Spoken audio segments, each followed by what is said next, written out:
Bismillahirrahmanirrahim. Assalamualaikum warahmatullahi wabarakatuh.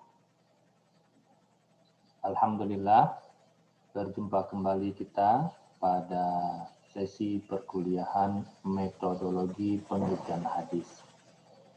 Pada pertemuan kali ini, kita akan bersama-sama mempelajari atau membahas topik yakni tentang kerangka dasar penelitian hadis. Sebagaimana kita ketahui bahwa hadis itu adalah perkataan, perbuatan, dan ketetapan Nabi Muhammad SAW. Dan hadis itu tidak pernah sampai kepada kita dalam bentuk aslinya. Kenapa demikian? Karena sebagaimana kita ketahui dalam sejarah bahwa hadis tersebut tidak langsung ditulis setelah Nabi Muhammad menyampaikannya atau menuturkannya. Beda dengan Al-Quran, yang mana Al-Quran begitu diwahyukan oleh Allah Nabi Muhammad, kemudian Nabi Muhammad menyampaikan kepada para sahabatnya lalu menuliskan Al-Quran tersebut. Tapi kalau hadis tidak boleh dituliskan, malah dilarang oleh Rasulullah SAW untuk dituliskan. Kenapa demikian? Karena khawatir tercampurnya antara tulisan Al-Quran dengan tulisan hadis. Nah, setelah Rasulullah wafat, maka para penghafal hadis itu sudah mulai banyak yang berguguran, meninggal dunia, dan segala macamnya.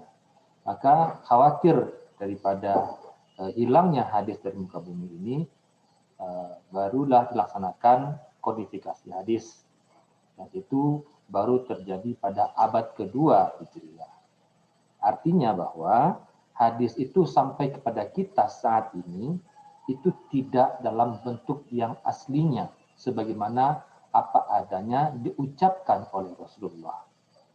Tapi itu berdasarkan apa yang diriwayatkan oleh para perawi hadis, mulai dari Nabi Muhammad mengucapkannya, kemudian sampai kepada sahabat, sahabat menyampaikannya kepada masa tabi'in, tabi'in sampai tabi'in, dan seterusnya sampai kepada para pemuhaddits hadis, yakni para penulis hadis. Nah, ini situasinya. Jadi, hadis itu sampai kepada kita, prosesnya adalah melalui proses isnad atau rangkaian periwayatan. Jadi disampaikan oleh satu orang ke orang lain, kemudian terus begitu melalui tradisi lisan, tanpa tradisi tulisan.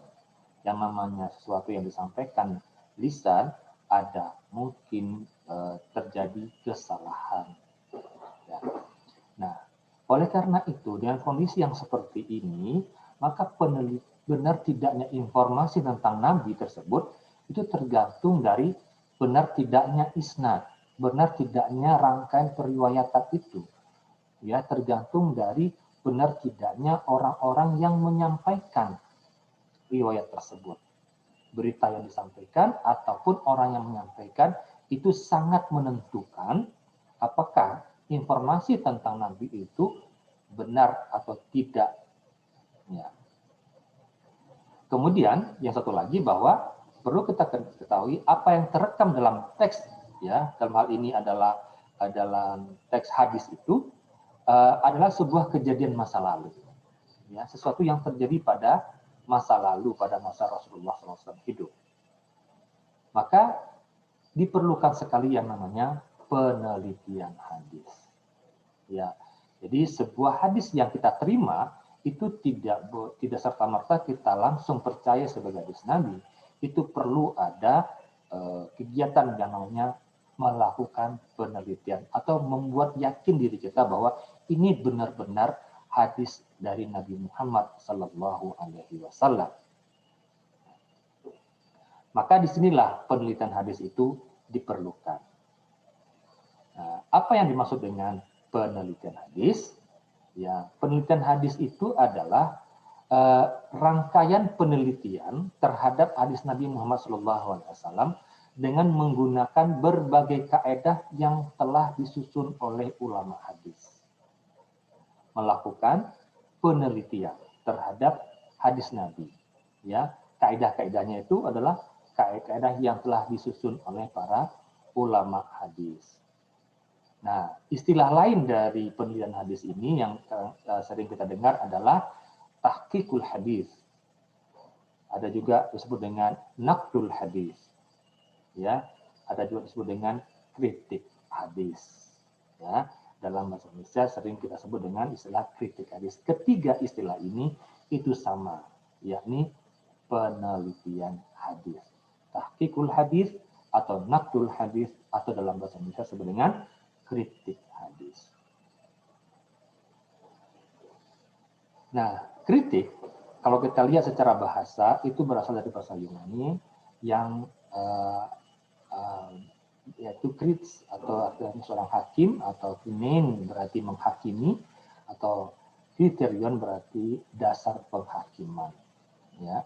Nah, dalam istilah studi hadis, kritik untuk kritik ini sering dipakai juga dengan istilah kata an-naqd, ya, an-naqd, yakni melakukan penelitian lebih dalam tentang sebuah berita dari Nabi Muhammad SAW. Ya, jadi naqd berarti memisahkan yang baik dari yang buruk. Jadi istilah yang sering dipakai dalam ilmu hadis itu adalah naqdul hadis. Naqd artinya adalah memisahkan antara yang baik dari yang buruk.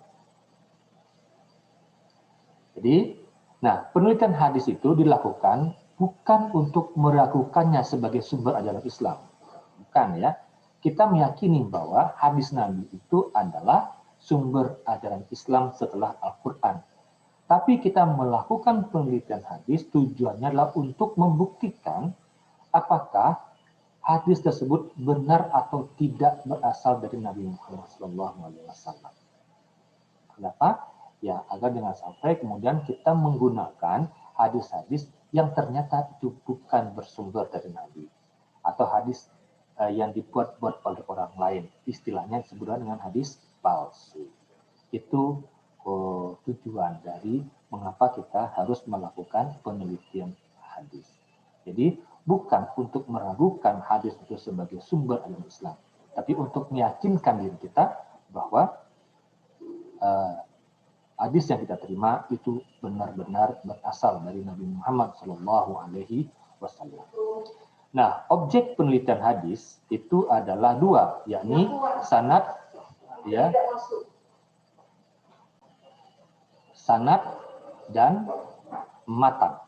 Ya, ada dua objek penelitian hadis, yakni sanad dan matan. Sanad itu disebut sebagai kritik ekstern atau khariji, yakni meneliti kesahihan sanad atau rangkaian perawinya. Sementara objek yang kedua adalah matan atau yang disebut dengan sebagai kritik intern atau dakhili, yakni meneliti kesahihan matan atau kesahihan dari teks hadis tersebut. Ya. Nah, kita lihat kritik sanad. Ya, kritik sanad ini, objek penelitian sanad itu ada dua. Apa? Yang pertama adalah kita meneliti persambungan sanad sebuah hadis. Ya, apa yang kita teliti? Yang kita teliti adalah biografinya, yakni identitas, nama, usia atau tahun lahir atau wafat, guru dan muridnya, lafal atau metode periwayatannya, apakah dia menggunakan hadatsana, an, akhbarona, dan lain sebagainya macamnya. Juga kritik ulama tentang kebersambungan sanadnya. Ya, jadi yang kita teliti untuk sanad itu adalah pertama adalah persambungan sanad, pertalian antara masing-masing perawi. Yang dilihat adalah di situ biografinya, kemudian guru dan muridnya, lafal atau metode periwayatannya, serta kritik ulama tentang sanad tersebut. Yang kedua adalah kualitas periwayatnya. Ya, kualitas periwayatnya. Apa itu? Ya, yang diteliti adalah integritas akhlaknya atau adalahnya maupun kapasitas intelektual. Jadi seorang masing-masing perawinya, seorang periwayat hadis itu akan kita lihat bagaimana integritas akhlaknya, integritas kepribadiannya, yang disebut dalam istilahnya itulah adil. Seorang yang memiliki integritas baik, ya, integritas akhlak yang baik dalam sebagai perawi hadis, maka dia disebut dengan adil. Ya. Kemudian juga yang kita teliti adalah bagaimana kemampuan atau kapasitas intelektualnya, ya, kecerdasannya. Maka orang yang dianggap sebagai memiliki kapasitas intelektual yang baik sebagai perawi hadis, maka dia disebut sebagai seorang perawi yang dhabit. Ya, perawi yang dhabit. Nah, ini dua hal yang dilakukan dalam kritik sanad. Jadi, di sini dalam meneliti kualitas periwayatan ini, apa yang kita teliti adalah kita melihat kritik ulama hadis terhadap dirinya. Ya, bagaimana para ulama hadis mengkritik seorang perawi hadis. Misalkan Abu Hurairah. Kita lihat bagaimana kritik ulama hadis terhadap Abu Hurairah. Nah, ini disebut sebagai al-jarh wa ta'dil, ya, mengkritik pribadi seorang ulama hadis. Dan kemudian juga melihat kemungkinan adanya ilat atau cacat yang tersembunyi pada sanadnya. Ya, jadi yang diteliti adalah melihat kemungkinan adanya sesuatu yang salah dalam periwayatan si perawi tersebut. Nah, dua hal ini kemudian dilakukan penelitian terhadap pribadi atau masing-masing perawi. Nah, ini disebut dengan meneliti kualitas periwayatnya. Jadi ada dua hal ya dalam kritik sanad, persambungan sanad maupun kualitas periwayatnya, kualitas pribadi dari si perawi tersebut.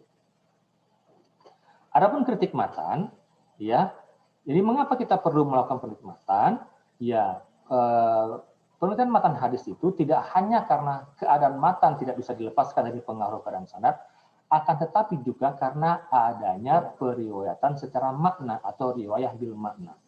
Jadi dalam periwayatan hadis Nabi Muhammad SAW itu terjadi yang namanya riwayah bil makna. Ya, hadis itu diriwayatkan bukan bukan dengan menggunakan teks apa adanya dari Nabi Muhammad, tapi juga seringkali diriwayatkan berdasarkan maknanya saja, sehingga teksnya itu atau lafal hadis itu berasal dari si perawi itu sendiri.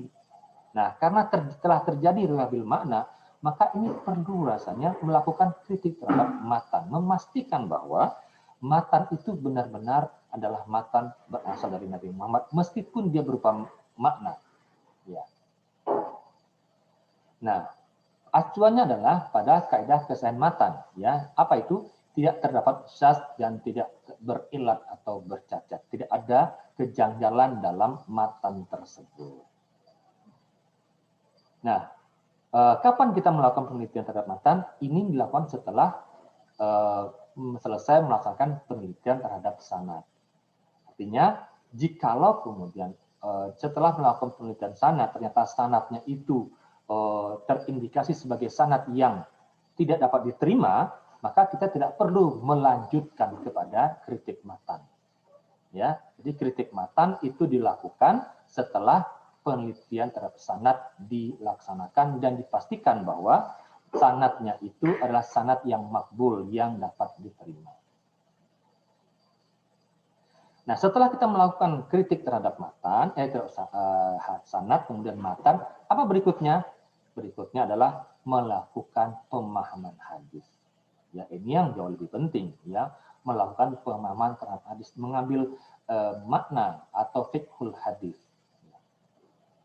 Nah, usaha memahami matan atau tema hadis secara tepat dengan mempertimbangkan faktor-faktor yang berkaitan dengannya.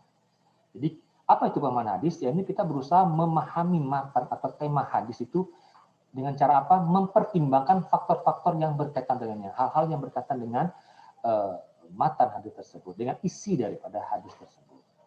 Ya. Nah, berbagai metode dan pendekatan diperlukan untuk memahami makna hadis itu. Agar apa? Agar spirit kandungan hadis tersebut dapat teraktualisasi dalam kehidupan kita sekarang ini. Karena bisa jadi bahwa kalimat yang terdapat dalam matan hadis itu terasa sudah tidak sesuai dengan kondisi zaman kita. Ya, maka yang perlu kita lakukan adalah memahaminya, mengambil spirit atau mengambil makna dari dari teks hadis itu sehingga dia dapat teraktualisasi dalam kehidupan kita sekarang ini. Nah, maka oleh karenanya apa yang menjadi tujuan kita dalam meneliti hadis itu? Ya, yang pertama tujuan pokoknya adalah baik dari segi sanad maupun matanya adalah untuk mengetahui kualitas hadis yang diteliti. Apakah dia berkualitas sahih, apa hasan, apa dhaif, atau bahkan dia berposisi sebagai hadis yang maudhu atau hadis palsu. Ini tujuan pokok kita melakukan penelitian hadis. Nah, mengapa kita penting mengetahui kualitas hadis? Ya, karena itu sangat diperlukan sekali dalam mengapa itu berhubungan dengan kehujahan hadis. Karena hadis itu adalah sebagai sumber ajaran agama Islam, kedua setelah Al-Quran, maka kita perlu pastikan bahwa dia adalah sebuah tuntunan dari Rasulullah SAW yang benar-benar berasal dari beliau, sehingga kehujahannya itu benar-benar qualified. Nah, yang ketiga, hadis yang kita teliti itu adalah hadis ahad, ya, hadis ahad. Namun hal itu tidak menutup kemungkinan hadis yang berstatus mutawatir tidak dapat dilakukan penelitian juga, ya. Jadi hadis yang mutawatir itu juga boleh kita teliti. Tapi yang paling utama yang kita teliti adalah hadis ahad. Hadis mutawatir dapat diteliti adalah untuk memastikan apakah dia memang mutawatir. Ya. Jadi hadis mutawatir tetap saja dapat dilakukan penelitiannya, hanya saja yang tujuan penelitiannya adalah bukan untuk mengetahui bagaimana kualitas sanad dan matanya, akan tetapi untuk membuktikan kemutawatiran hadis tersebut. Ya. Jadi demikianlah penjelasan singkat mengenai rangka dasar dari penelitian hadis ini. Maka kita berharap semoga kerangka dasar ini dapat menjadi pijakan awal kita untuk melanjutkan kepada materi-materi berikutnya mengenai penelitian hadis. Demikian yang dapat saya sampaikan. Terima kasih atas semua perhatian. Mohon maaf atas segala kekurangan. Assalamualaikum warahmatullahi wabarakatuh.